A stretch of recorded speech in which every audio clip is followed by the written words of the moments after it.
Hey, this is Josh Darville from Raleigh, North Carolina, and this video is for David Kurz and the Kurz Real Estate team, as well as any realtor that's really trying to up their game with video on YouTube. So first, the one thing that I use that is a software as a service, it's called Tubebuddy, and Tubebuddy does some pretty interesting things, giving analytics on different videos. So example, I looked up Raleigh, North Carolina, and I found this drone footage, and it tells me a little bit about how many thumbs up, comments, views, likes, mentions, shares, all that type of stuff. It's pretty good for getting keywords and tags and giving you the ability to do some of that. Now, the other thing that you can do is when you go to your YouTube channel, I want to go to the Creator Studio, and there's two different versions of the Creator Studio. There's a new version and an old version. So you can try this is the older version, right? So it's got your videos right there, boom. Inside of the classic version, with Tubebuddy installed, you're able to do a few things, one of which is going to be keyword research. But then inside of Tubebuddy, you have tags, right?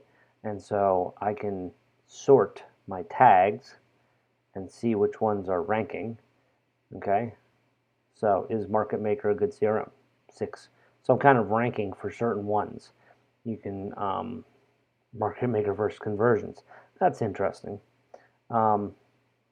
So apply and close. I could probably do a whole video just on conversion versus Market Maker, or sync versus Market Maker, top producer, or whatever. So this is helpful, and then it also does these suggested tools, so you can add in as many tags as you want to or as you can. So that's one thing you want to do. Hit save. What I wanted to show you is that on your thumbnails, you can create custom thumbnails very easily through Tubebuddy. So this thumbnail I created by using a solid color, and then hit continue. You can add in an image. There's my image. Let's make that bigger. And then I added in an image of the CRM, and I said I wanted that to be smaller, and I'm going to push it back so it kind of got a nice look and feel. And then I'm going to add in the CRM, right? Something like that. Add it. Okay, I want a white stroke around it, and there we go. We just created a custom thumbnail. So that's a feature of Tubebuddy. The other thing is end screens. Now, end screens is pretty huge, and if you're not using it, you should.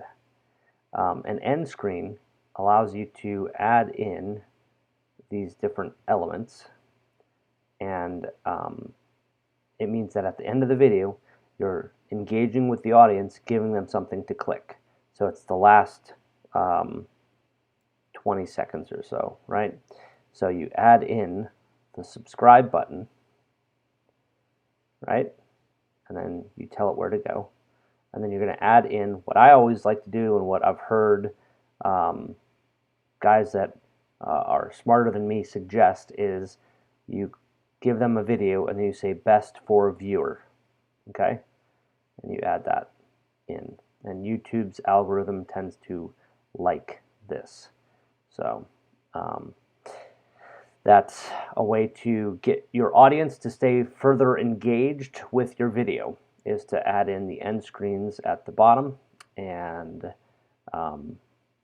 that's just two little tactical things.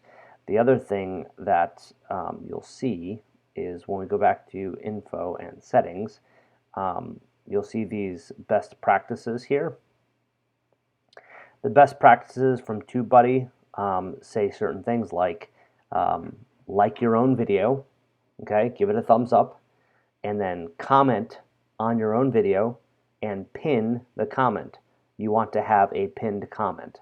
So those things help the algorithm. This is not me talking, this is what Daryl Eves and a lot of the YouTube gurus that are out there have said. And I learned this stuff at Vid Summit, which was in LA, vidsummit.com. You can learn from people that are better at this than me, okay? So you want to share it on Facebook, heart a comment, stuff like that. This will tell you things that you've completed, okay, and things that you have not yet completed. So you don't have to do them all, but if you can check off quite a few of them, it helps. Here's one additional tip. This thing right here called branding. So if you go into your channel, and you go over to the thing that says branding, you will see that you can put a little button here. Now the button is for subscribing, right? So you want to give people the opportunity to subscribe in as many ways as possible. And so this, click here, subscribe. I created that little image, the little graphic. After 5 seconds on every single video, it puts this little thing down here. It's a little watermark. It doesn't deter or detract from your videos, but it's just got that little thing, click here to subscribe. And that helps you increase your subscribers. So hopefully this is helpful. Thanks. Talk to you later. Bye.